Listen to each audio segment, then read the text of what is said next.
जय हिंद दोस्तों, आप सभी का स्वागत है एक बार फिर से आपके अपने यूट्यूब चैनल यूनिक ज्ञान में।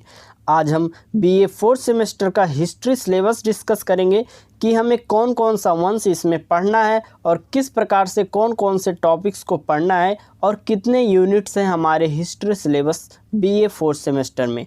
आपको पता ही होगा बीए थर्ड सेमेस्टर का सिलेबस हमने बहुत ही अच्छे तरीके से कंप्लीट कराया था, जो कि उसमें से ही प्रश्न आपको सीधे सीधे देखने को मिले थे।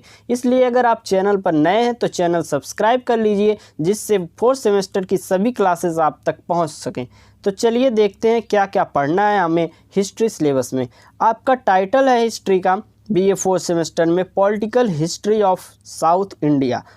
आप इस टाइटल से ही समझ सकते हैं साउथ इंडिया में पॉलिटिक्स की किस प्रकार से हिस्ट्री थी उसके बारे में हमें पढ़ना है, अर्थात कौन कौन सा वंश आया था, उस समय पर कैसे कैसे विकास हुआ, यही सब आपके सिलेबस में है। तो चलिए देखते हैं हमारे सिलेबस में क्या क्या है।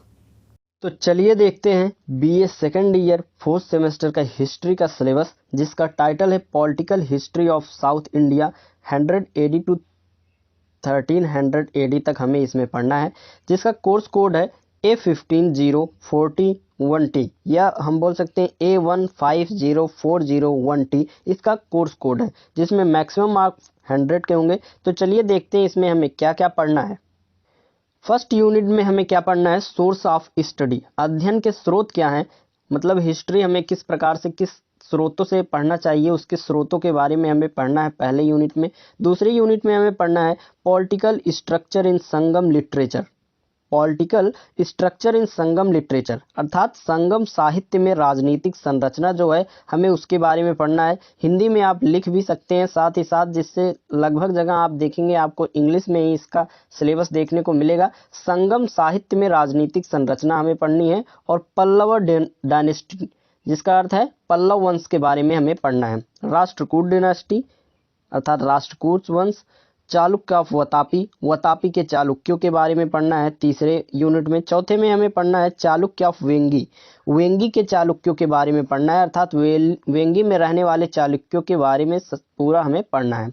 कल्याणी के चालुक्य अर्थात चालुक्य ऑफ कल्याणी के बारे में हमें पढ़ना है। ये हमारी 4 यूनिट हैं, इसको आप ध्यान से देख लीजिए, जिसमें पहले में आपको सोर्स ऑफ स्टडी पढ़ना है, अध्ययन के स्रोत, political structure in Sangam literature, Sangam साहित्य में राजनीतिक संरचना, फिर आपको पल्लव डायनेस्टी पल्लव वंश पढ़ना है, राष्ट्रकूट वंश पढ़ना है, वातापी के चालुक्य, वेंगी के चालुक्य एवं कल्याणी के चालुक्यों के बारे में पढ़ना है। आगे हम देखेंगे हमारा 5वें यूनिट में क्या है। 5वें यूनिट में हमें चोल डायनेस्टी अर्थात चोल वंश के बारे में पढ़ना है। 6वां यूनिट में हमें कदम्ब डायनेस्टी, गंग डायनेस्टी, पांड्य डायनेस्टी, कदम वंश, गंग वंश और पांड्य वंश के बारे में पढ़ना है। 7वें यूनिट में Yadav dynasty, Kakatiya dynasty, Hoysala dynasty, Yadav वंश, काकतीय वंश, होयसल वंश, इन सभी के बारे में हमें अच्छे से पढ़ना है। और हमारा अंतिम यूनिट में हमें क्या पढ़ना है, the spread of Indian culture in south east India, दक्षिण पूर्व एशिया में भारतीय संस्कृति का प्रसार हमें अच्छे से पढ़ना है। ये थे हमारा हिस्ट्री का syllabus BA second year fourth semester का, जो कि हर एक चैप्टर हर एक यूनिट आपको बहुत ही अच्छे तरीके से पढ़ाई जाएगी। सभी चैप्टर्स को जानने के लिए पढ़ने के लिए चैनल को सब्सक्राइब कर लीजिए, जिससे आने वाली वीडियोस आपको प्राप्त होती रहें।